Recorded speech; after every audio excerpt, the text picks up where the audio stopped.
¿Y si te dijera que existe un libro dentro de la Biblia que fue escrito específicamente para ti?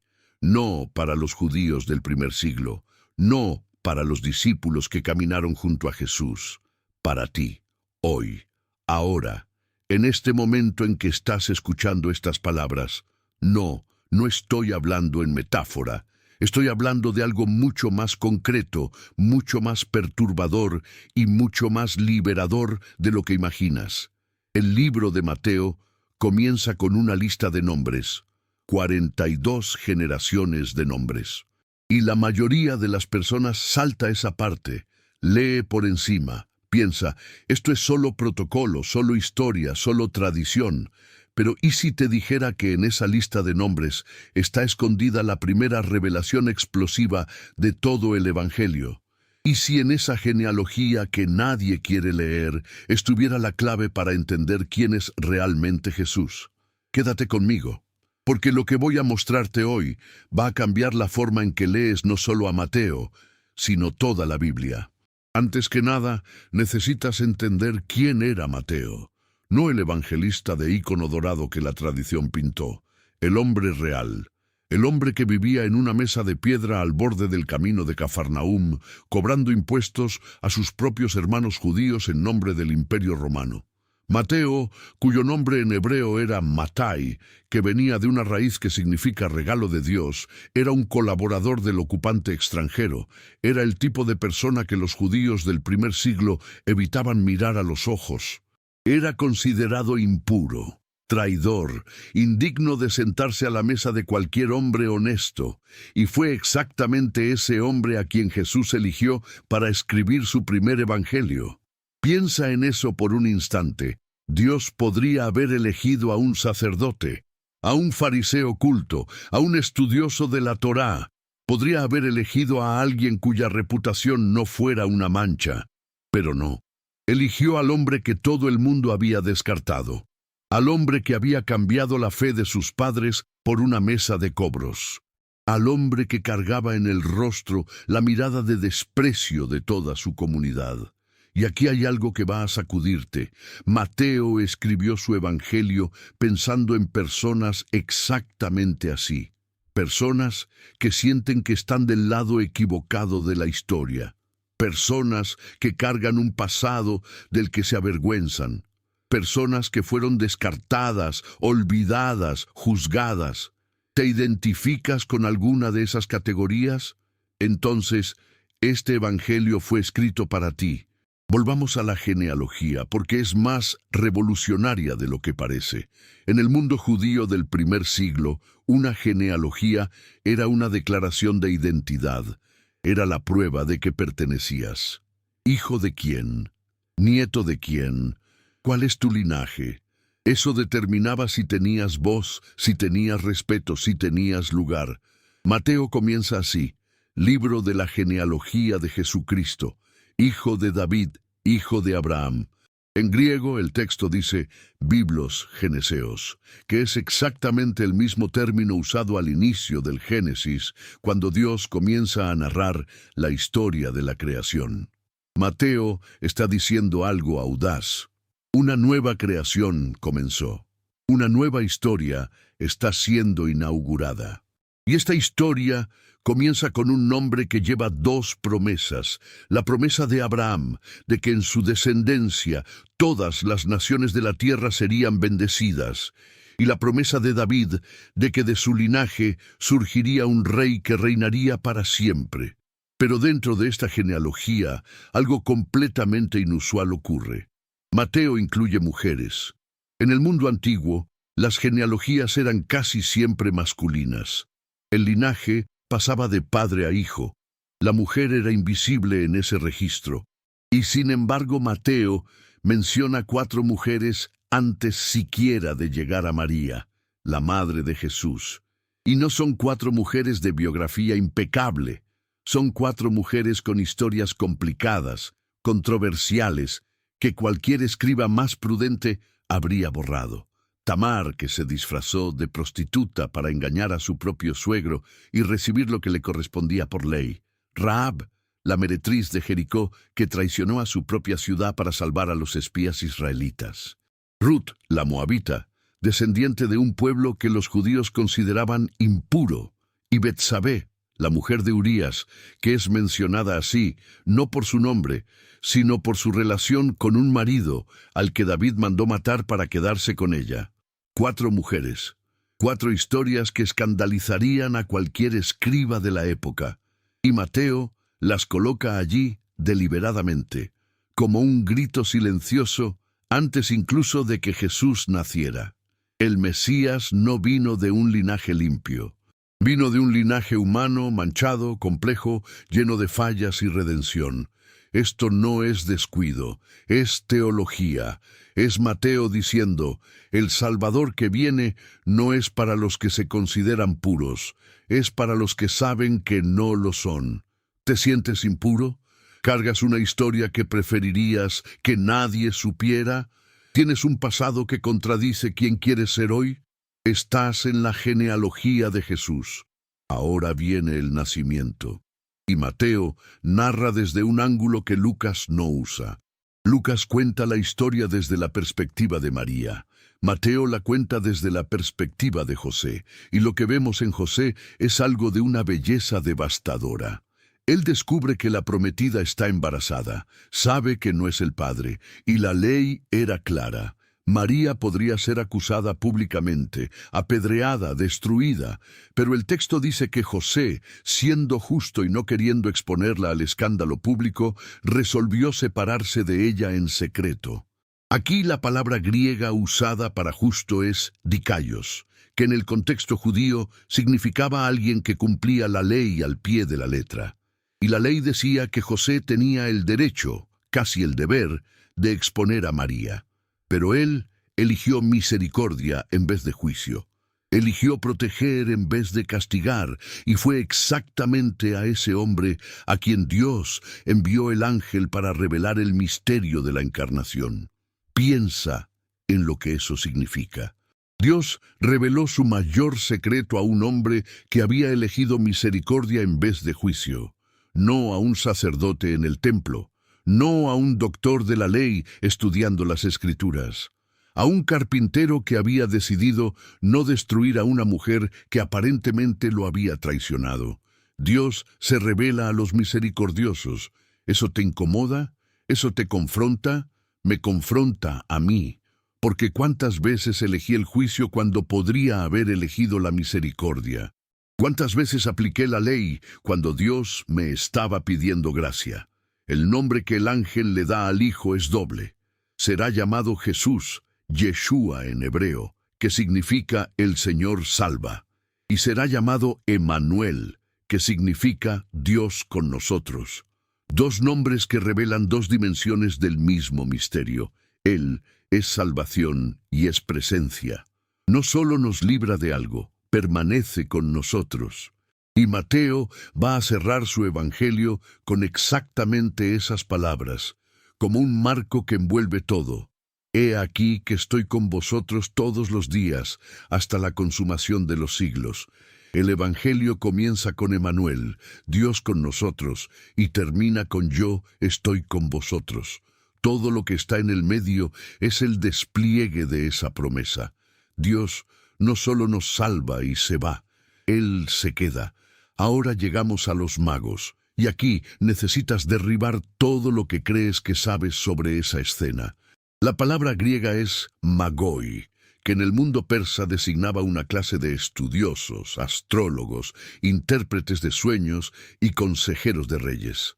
No eran 3. El texto nunca dice el número. Eran un grupo. Vinieron del oriente, probablemente de Persia o Babilonia, donde había una vasta comunidad judía desde el cautiverio. ¿Y qué hacen? Llegan a Jerusalén preguntando, ¿dónde está el rey de los judíos que ha nacido? Porque vimos su estrella en Oriente y vinimos a adorarlo. Esta escena es perturbadora por varios motivos. Primero, hombres de afuera, gentiles, paganos desde el punto de vista judío, fueron los primeros en buscar a Jesús. Segundo, lo buscaron para adorar. La palabra griega es proskinein, que literalmente significa postrarse en tierra, rendir homenaje absoluto. Tercero, Herodes, el rey judío que debería haber estado esperando al Mesías, se perturba, y con él toda Jerusalén perturbada con la noticia del nacimiento del Mesías. Piensa en la paradoja. Los que deberían estar en máxima expectativa son los que más se asustan, y los que no tenían ninguna obligación religiosa de esperar son los que cruzan cientos de kilómetros para postrarse. Mateo está dibujando un patrón que se va a repetir a lo largo de todo el Evangelio. Los de adentro rechazan, los de afuera reciben, los que saben sobre Dios se cierran, los que todavía no saben se abren. ¿Dónde estás tú en ese patrón? Y entonces viene el bautismo. Juan el Bautista está en el desierto del Jordán, y aquí Mateo usa una imagen poderosa, citando a Isaías, voz del que clama en el desierto. En hebreo, el desierto es midbar, una palabra que viene de la misma raíz de dabar, que significa hablar, palabra. El desierto es el lugar donde Dios habla. Es el lugar sin ruido, sin estructura, sin institución, donde la voz de Dios no tiene competencia. Juan predicaba bautismo de arrepentimiento, y la gente iba. Los fariseos y saduceos también fueron, y Juan los llama raza de víboras, no a los mendigos del campo, no a los pecadores confesos, a los líderes religiosos, a los guardianes de la tradición, a las personas que sabían todo sobre Dios de forma intelectual. Y Jesús va al desierto para ser bautizado por Juan. Juan se resiste. ¿Cómo puedo bautizarte yo, si soy yo quien necesita ser bautizado por ti? Y Jesús responde con una frase que en griego suena así, Aphes arti, que literalmente significa déjalo por ahora, deja que ocurra. Porque así nos conviene cumplir toda justicia. Jesús se somete, el Hijo de Dios se humilla ante un hombre para cumplir una forma, para identificarse completamente con la humanidad que vino a salvar, para decir, yo entro en el agua con ustedes, yo desciendo donde ustedes están, y en ese momento el cielo se abre, el Espíritu desciende como paloma, y una voz dice, este es mi Hijo amado, en quien me complazco. La palabra que Mateo usa para amado aquí es agapetos, derivada de agape, que es el amor incondicional, el amor que no depende del merecimiento, y el cielo proclama ese amor antes de que Jesús haga cualquier milagro. Antes de sanar a alguien, antes de predicar un sermón, antes de cualquier cosa. El amor del Padre no es por lo que Jesús hizo, es por quien Él es. Y ese mismo amor está disponible para ti ahora, no después de que mejores, no cuando finalmente lo hagas todo bien.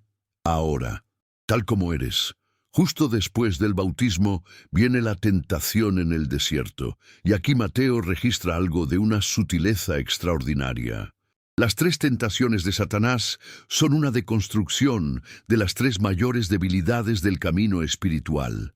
La tentación del pan, que es la seducción del inmediatismo, de convertir las piedras en pan, de resolver el problema ahora sin esperar el proceso de Dios. La tentación del espectáculo, de lanzarse desde el pináculo del templo para que los ángeles te sostengan, que es la seducción del reconocimiento, de hacer que Dios pruebe que te ama de forma visible y dramática, y la tentación del poder, de tomar todos los reinos del mundo a cambio de una única reverencia al tentador. Y Jesús responde las 3 con la misma arma, escrito está. No argumentación filosófica, no debate teológico. La palabra. Escrito está que no solo de pan vivirá el hombre, sino de toda palabra que sale de la boca de Dios. Escrito está que no tentarás al Señor tu Dios. Escrito está que al Señor tu Dios adorarás y solo a Él darás culto. Cada versículo que Jesús usa viene del Deuteronomio, del libro que Moisés entregó a Israel antes de entrar a la tierra prometida. Jesús está recapitulando el viaje de Israel. Donde el pueblo de Israel falló en el desierto durante 40 años, Jesús vence en el desierto durante 40 días. Y vence con la palabra. Esto es personal. Esto es para ti que estás leyendo o escuchando ahora. Cuando llegue la tentación, y llegará, el arma no es fuerza de voluntad, no es disciplina mental.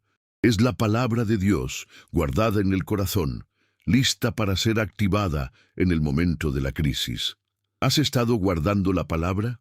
Llegamos ahora al Sermón del Monte, capítulos 5, 6 y 7 de Mateo. 3 capítulos que muchos estudiosos consideran el corazón de toda la enseñanza de Jesús, y comienza con las bienaventuranzas, pero no como probablemente las conoces.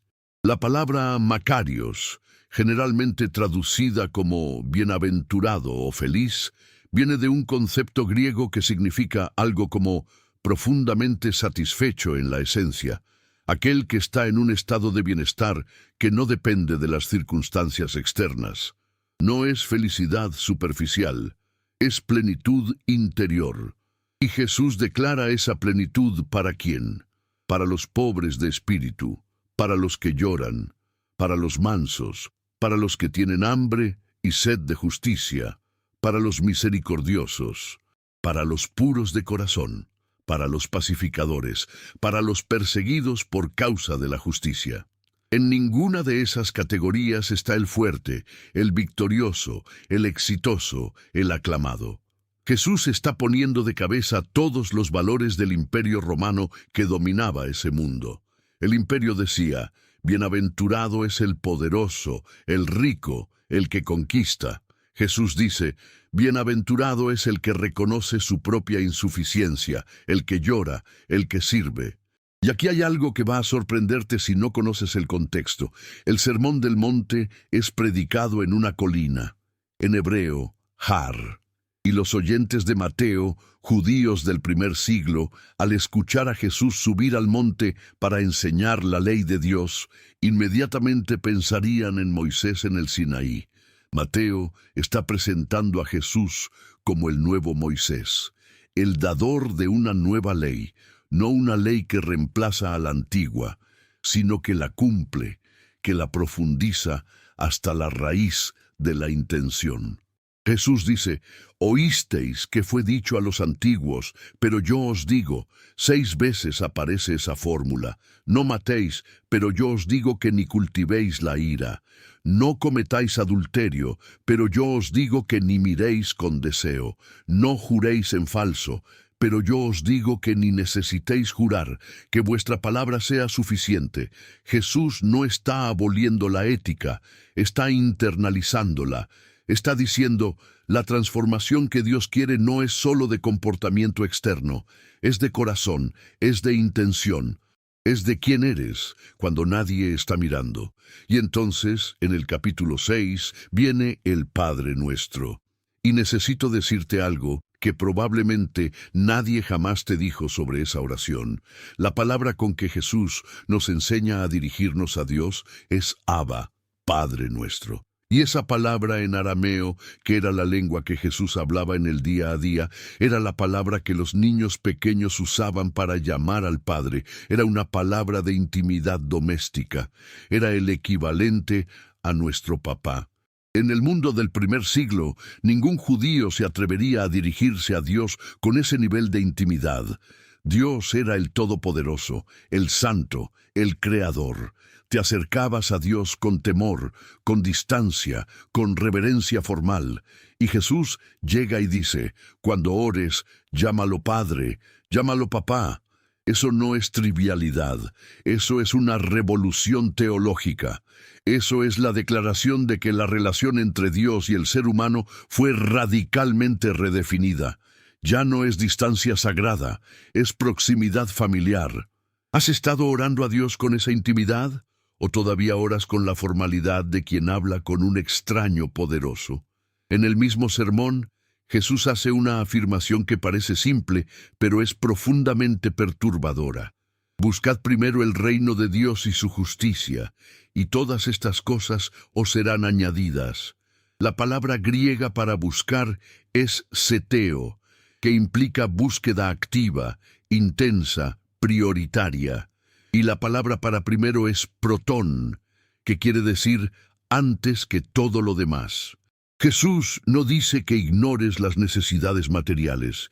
Él reconoce que necesitas comer, beber, vestirte, pero dice que cuando la prioridad está alineada, cuando el reino viene primero, todo lo demás encuentra su lugar. ¿Qué viene primero en tu vida? Llegamos al capítulo 8 y comienza una secuencia de milagros que Mateo narra con una intensidad creciente. Pero presta atención al patrón. El primer milagro después del Sermón del Monte es la sanación del leproso. Y el leproso hace algo inusual. No solo pide sanación, dice, Señor, si quieres puedes limpiarme. No, sáname, sino, si quieres, una entrega absoluta a la voluntad de Dios sin dejar de pedir. Y Jesús hace algo todavía más sorprendente. El texto dice que extendió la mano y tocó al leproso. En el mundo judío del primer siglo, tocar a un leproso te hacía impuro. Debías alejar a la persona, no tocarla. Y Jesús toca, intencionalmente, deliberadamente, porque la impureza no contamina a Jesús. Jesús contamina la impureza con pureza. Esa es una imagen de lo que ocurre cuando la presencia de Dios toca nuestra vida. No es nuestra suciedad la que domina, es su pureza la que transforma. ¿Te sientes intocable, impuro, con un pasado o un presente que te hace pensar que nadie va a querer acercarse, y mucho menos Dios? Jesús toca a los intocables, y la secuencia continúa. Sana al siervo del centurión sin siquiera ir a su casa, solo con la palabra. Recuerda que ese centurión era romano, un símbolo del imperio opresor. Y Jesús dice de él, en nadie en Israel he encontrado tanta fe, no en el templo, no entre los sacerdotes, en un soldado extranjero que entendió que la autoridad de Jesús no dependía de proximidad física. Después viene el control de la tormenta. Los discípulos están en la barca, una tormenta violenta, y Jesús está durmiendo en medio de la tormenta, y ellos lo despiertan con terror. Señor, perecemos. Y Él primero los reprende a ellos, no a la tormenta, reprende la poca fe. Y después reprende los vientos y el mar. El orden importa. Reprende la fe antes de reprender el viento. Porque el problema no era la tormenta, era el miedo. Era la falta de confianza, era la certeza de que estaban solos en la barca cuando en realidad estaban en la barca con el Señor de todo. ¿En qué tormenta estás ahora? ¿Y te das cuenta de quién está en la barca contigo? En el capítulo 9, Mateo narra el llamado de sí mismo con una modestia impresionante. 2 versículos. Jesús pasa, ve a un hombre llamado Mateo, sentado en la oficina de impuestos y dice, «Sígueme». Y él se levantó y lo siguió, sin drama, sin larga explicación, sin negociación. E inmediatamente Mateo organiza un banquete, invita a todos sus amigos, que eran otros cobradores de impuestos, otros marginales, otros excluidos de la comunidad religiosa. Y los fariseos se quejan, ¿por qué come vuestro maestro con publicanos y pecadores? Y Jesús responde con una frase que sintetiza toda su misión. Los sanos no necesitan médico, sino los enfermos. No vine a llamar a justos, sino a pecadores al arrepentimiento. Jesús no dijo eso como juicio de los pecadores, lo dijo como declaración de propósito. No vino para los que se creen bien, vino para los que saben que están mal. Y aquí está la trampa. Los fariseos se creían sanos, y por eso quedaron afuera. Los publicanos sabían que estaban enfermos, y por eso consiguieron al médico. El reconocimiento de la necesidad es el pasaporte para el reino. ¿Has reconocido tu necesidad? En el capítulo 10 viene el envío de los 12. Y Jesús los envía con instrucciones que sorprenden. No lleven bolsa, ni ropa extra, ni dinero. Dependan de la hospitalidad de quienes reciban el mensaje, y si alguien no os recibe, sacudid el polvo de los pies al partir de allí. Esa instrucción del polvo está culturalmente cargada. Cuando un judío regresaba de tierras gentiles a Israel, sacudía el polvo de los pies para no contaminar la tierra sagrada con impureza gentílica. Jesús está diciendo: la aldea que rechace el mensaje del reino será tratada como tierra pagana. El juicio no comienza de afuera hacia adentro, comienza de adentro hacia afuera. Y después dice algo que parece duro: no vine a traer paz, sino espada. Vine a separar al hijo del padre, a la hija de la madre. El que ama a padre o madre más que a mí, no es digno de mí. Eso incomoda. Y debe incomodar. Jesús está diciendo que el reino de Dios crea una lealtad suprema. No que quiere destruir familias, sino que cuando la lealtad a la familia entra en conflicto con la lealtad a Dios, la jerarquía es clara. Dios primero. ¿En qué área de tu vida has puesto otra lealtad por encima de Dios? El capítulo 12 trae una de las escenas más tensas del Evangelio. Los fariseos acusan a Jesús de expulsar demonios por el poder de Belcebú. Y Jesús responde con una lógica implacable. Un reino dividido contra sí mismo es destruido. Si Satanás expulsa a Satanás, ¿cómo se mantendrá en pie su reino? Y entonces dice: todo pecado y blasfemia serán perdonados a los hombres, pero la blasfemia contra el Espíritu Santo no será perdonada. Esa es la frase que atormenta a generaciones de cristianos. El pecado imperdonable, y mucha gente vive atormentada pensando que cometió ese pecado. Pero presta atención al contexto. Jesús dice eso a personas que estaban mirando una obra claramente de Dios, una vida siendo liberada, el bien siendo hecho, y deliberadamente llamando a eso obra del diablo. La blasfemia contra el Espíritu Santo no es una palabra suelta dicha en un momento de ira. Es la disposición permanente de llamar bueno a lo malo, de rechazar cualquier apertura al Espíritu de Dios. Si estás angustiado por haber cometido ese pecado, sabe, la propia angustia prueba que no lo cometiste. Porque quien endurece el corazón al punto de la blasfemia irremisible no siente angustia, siente indiferencia. Y entonces llegamos al capítulo 13, las parábolas. Y Mateo reúne 7 parábolas del reino, la mayor colección de parábolas en cualquier evangelio. Comienza con la parábola del sembrador, y los discípulos preguntan: ¿por qué hablas en parábolas? Y Jesús cita a Isaías: para que viendo no vean y oyendo no oigan. Eso parece cruel, como si Jesús deliberadamente ocultara la verdad. Pero en la cultura de la enseñanza rabínica del primer siglo, la parábola era una herramienta que al mismo tiempo revelaba y ocultaba, dependiendo de quién escuchaba. Para quien tenía oídos dispuestos, la parábola iluminaba. Para quien tenía el corazón cerrado, era solo una historia rural, la misma palabra, 2 resultados, dependiendo del suelo, y el suelo no es el predicador, el suelo es el corazón del que escucha. ¿Cómo está el suelo de tu corazón hoy? El capítulo 16 trae el pico teológico central de todo el Evangelio. Jesús está en Cesarea de Filipo, una ciudad construida por Felipe, hijo de Herodes, en honor al emperador César Augusto. En un contexto de poder humano absoluto, con templos a César al fondo, Jesús pregunta: ¿quién dicen los hombres que es el Hijo del Hombre?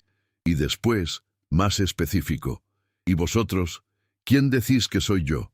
Simón Pedro responde: tú eres el Cristo, el Hijo del Dios viviente. Y Jesús dice que fue el Padre Celestial quien reveló eso, no carne ni sangre. Y entonces dice: sobre esta roca edificaré mi iglesia, y las puertas del infierno no prevalecerán contra ella. La palabra griega para roca aquí es Petra, que significa roca firme. y la palabra para infierno es Hades, el reino de los muertos.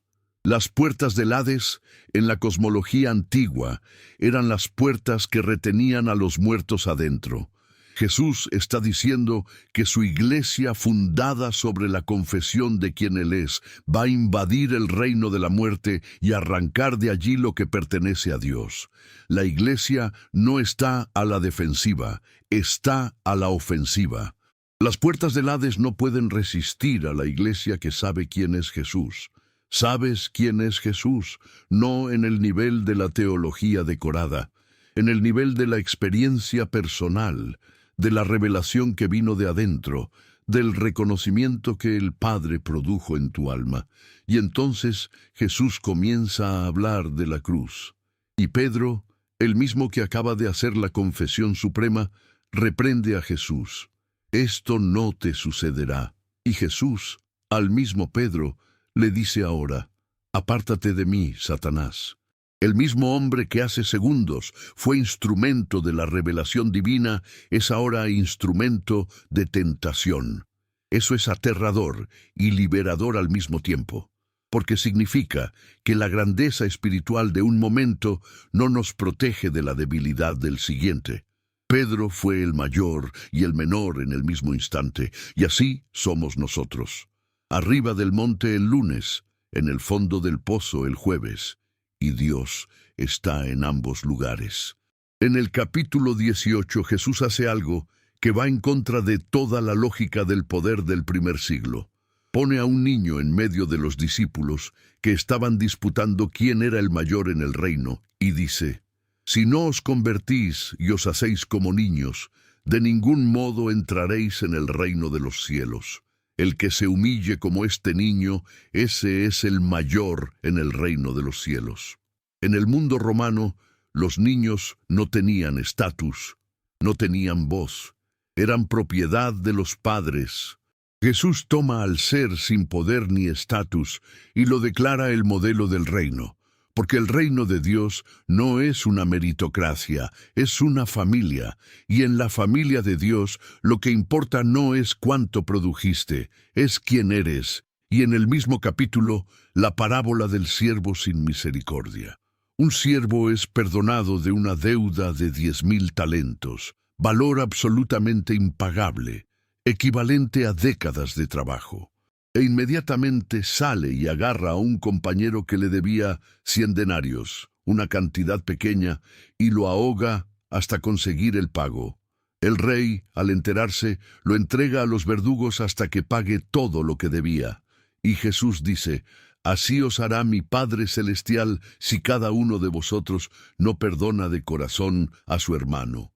El perdón no es opcional en el reino. No es un extra espiritual para los más avanzados, es una condición. Porque quien experimentó el perdón absoluto y se niega a extender el perdón relativo, está demostrando que nunca realmente entendió lo que recibió. ¿Tienes a alguien que perdonar?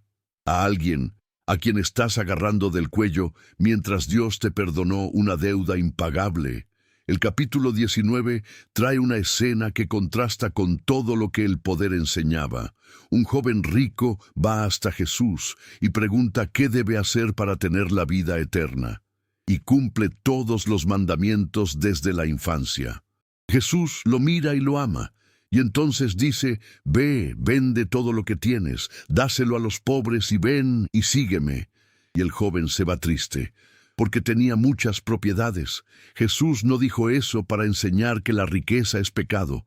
Lo dijo porque percibió dónde estaba el corazón de ese joven específico. Lo que ese joven amaba más que a Dios eran sus posesiones.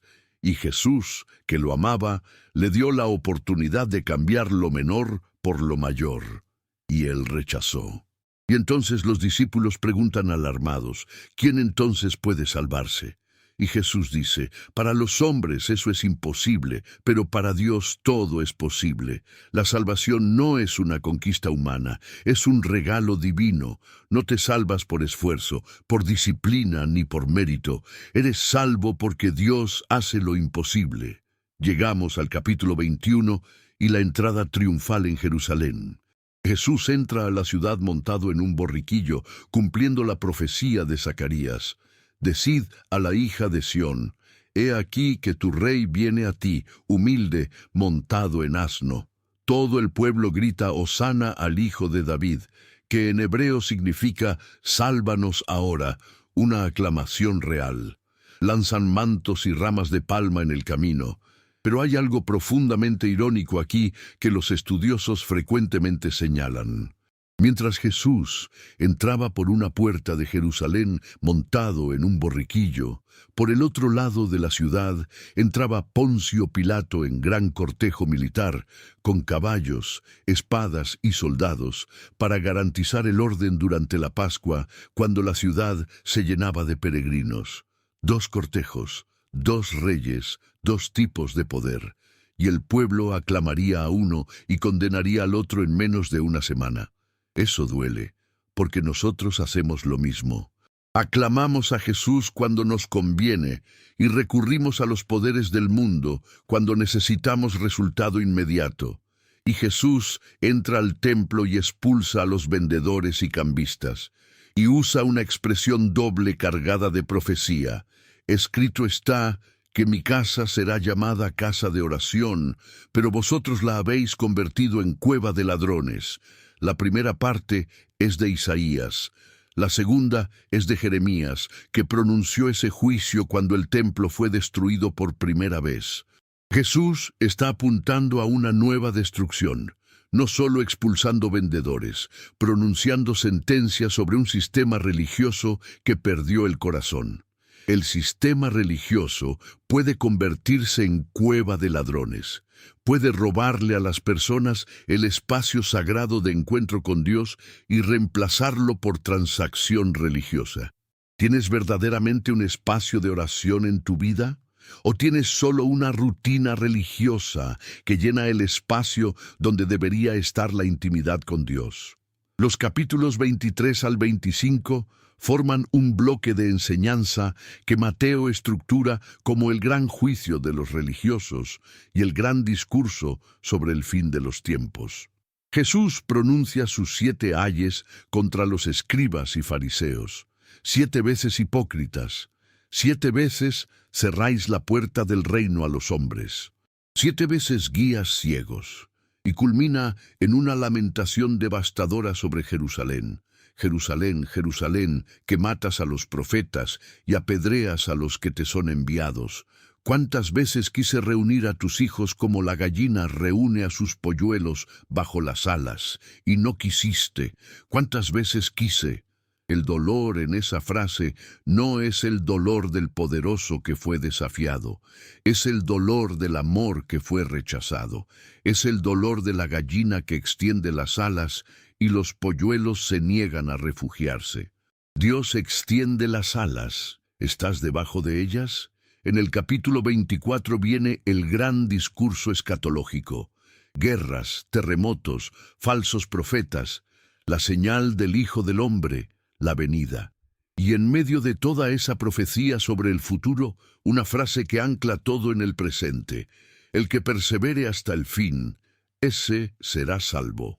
La palabra perseverar viene del griego upomeno, que significa quedarse debajo del peso, soportar, mantenerse firme cuando todo presiona para que te rindas.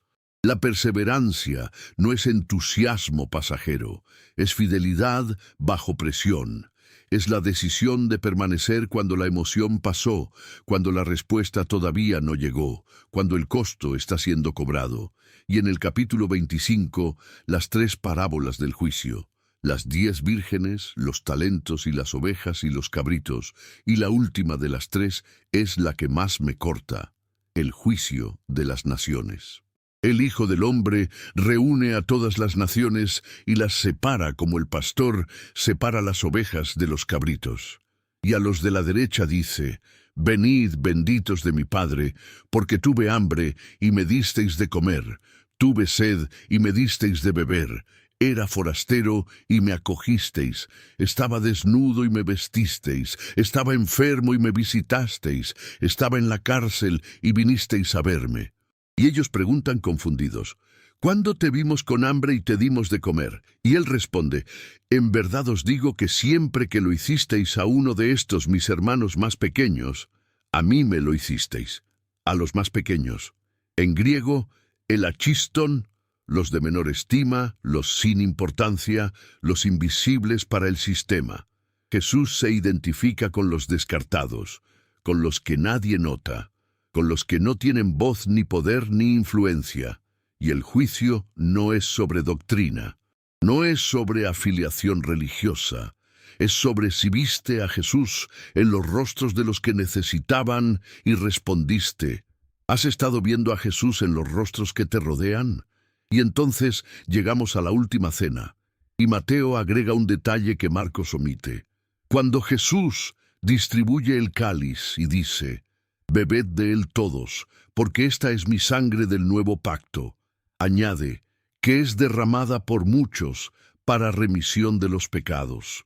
La expresión nuevo pacto hace eco del profeta Jeremías, capítulo 31, donde Dios promete un día escribir su ley en el corazón del pueblo, no en tablas de piedra, y seré su Dios, y ellos serán mi pueblo. El pacto que Jesús establece en la mesa del cenáculo con pan y vino es el cumplimiento de esa promesa de Jeremías. La ley de Dios ya no va a quedarse afuera como exigencia externa, va a ser impresa adentro como deseo interno. Eso es lo que la transformación cristiana realmente no es. Una lista de reglas que te fuerzas a cumplir por miedo al castigo. Un corazón que fue tocado y que empieza a querer lo que Dios quiere. Tu corazón está siendo transformado, no solo disciplinado. En Getsemaní, Jesús ora, «Padre mío, si es posible, aparta de mí este cáliz, pero no sea como yo quiero, sino como tú quieres». 3 veces. Y los discípulos duermen. 3 veces.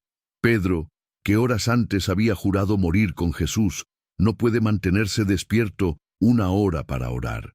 Getsemaní en hebreo significa lagar de aceite, el lugar donde las olivas eran prensadas para extraer el aceite. Jesús, en el jardín del lagar, es prensado, y en el proceso de presión extrema produce algo precioso para toda la humanidad.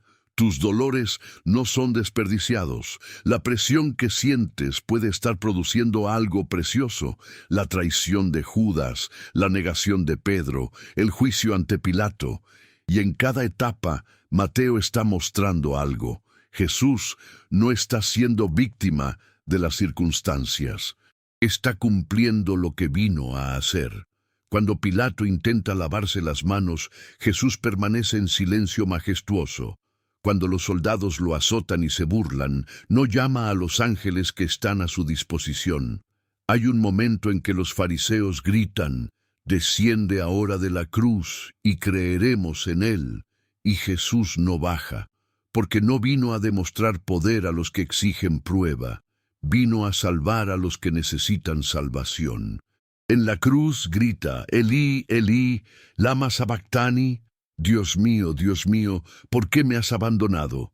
Son las palabras iniciales del Salmo 22, un salmo de David que comienza en desesperación y termina en triunfo.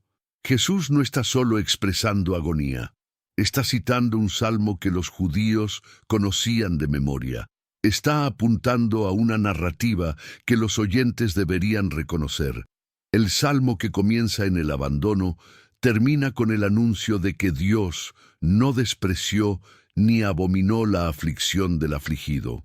En la mayor oscuridad, la Escritura es todavía la voz que habla, y al morir, el velo del templo se rasga de arriba a abajo, el velo que separaba el lugar santísimo del resto del templo, el velo que solo el sumo sacerdote cruzaba una vez al año tras un complejo ritual de purificación, rasgado, de arriba, por Dios, no por los hombres. El acceso que la humanidad no tenía, Dios mismo lo abrió. Ya no necesitas intermediarios para acceder a la presencia de Dios. El velo fue rasgado. La presencia está disponible para ti, ahora, siempre. Y el capitán romano que estaba en la cruz, un gentil, un pagano, un soldado del imperio que había crucificado a Jesús, mira y dice, verdaderamente, este era Hijo de Dios. Una vez más, Mateo se ocupa de registrar. Los de afuera ven lo que los de adentro se niegan a ver: la resurrección. Mateo narra con una economía de palabras sorprendente. Las mujeres llegan al sepulcro, un ángel, un terremoto, los guardias que se desmayaron de miedo. Y el ángel dice, no temáis, sé que buscáis a Jesús, el que fue crucificado. No está aquí, ha resucitado. No está aquí, ha resucitado. 8 sílabas. El mayor giro de la historia humana en 8 sílabas. Y entonces el Evangelio termina con la gran comisión. Jesús reúne a los 11 en un monte en Galilea, y el texto dice que al verlo lo adoraron, pero algunos dudaron. Incluso en presencia del resucitado, incluso viendo con sus propios ojos, algunos dudaron. Y Jesús no manda fuera a los que dudaron.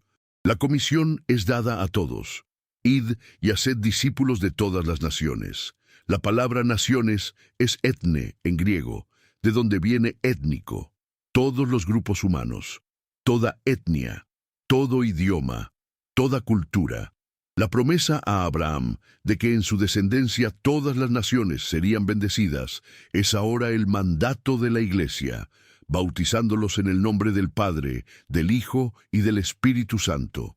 El bautismo no es solo ritual de pertenencia, es declaración de identidad. Ahora perteneces a un nombre, al nombre que está sobre todo nombre, enseñándoles que guarden todo lo que os he mandado, no solo que conozcan, que guarden, que vivan. El Evangelio no es solo creencia intelectual, es transformación de vida. Y la última frase, la que cierra el marco que se abrió con el nombre Emanuel. He aquí que estoy con vosotros todos los días hasta la consumación de los siglos. Todos los días. No en los días buenos.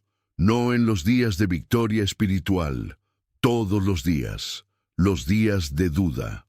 Los días de fracaso, los días en que te despertaste y no tuviste ganas de orar, los días en que volviste a equivocarte, los días en que la fe parece un recuerdo distante.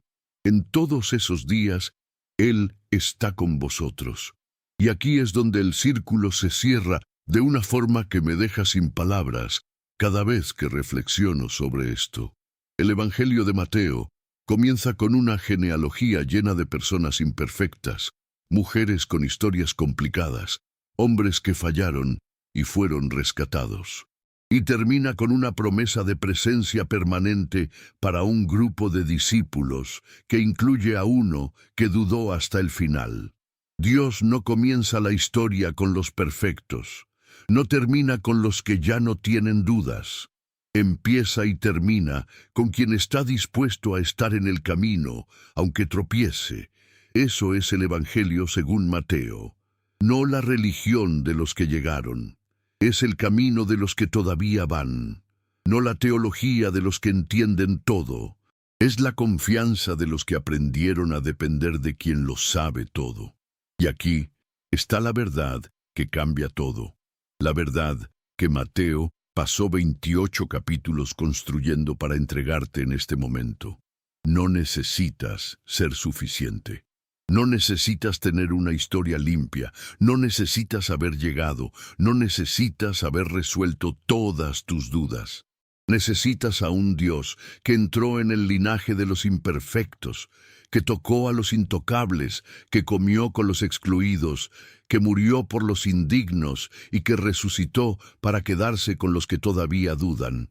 Ese Dios no te está examinando para ver si eres calificado. Te está mirando y diciendo, ven, sígueme, como Jesús le dijo a Mateo ese día en la mesa de cobros, sin prerequisito, sin lista de condiciones, sin esperar que mejorara primero, ven, sígueme. Y Mateo se levantó y lo siguió. Y la única pregunta que importa ahora, después de todo lo que escuchaste, es esta. ¿Vas a levantarte tú? Si esta palabra habló contigo hoy, si algo aquí tocó un lugar que habías cerrado, si sentiste ese pinchazo en el pecho que solo ocurre cuando Dios está tocando una puerta, no lo ignores. Ese es el Espíritu llamándote, no a la perfección, al comienzo. Comparte este mensaje con alguien que necesita saber que no está solo. Y si todavía no has tomado la decisión de seguir a Jesús, hoy es un buen día para levantarte de tu mesa de cobros. El camino comienza con una palabra simple: sí.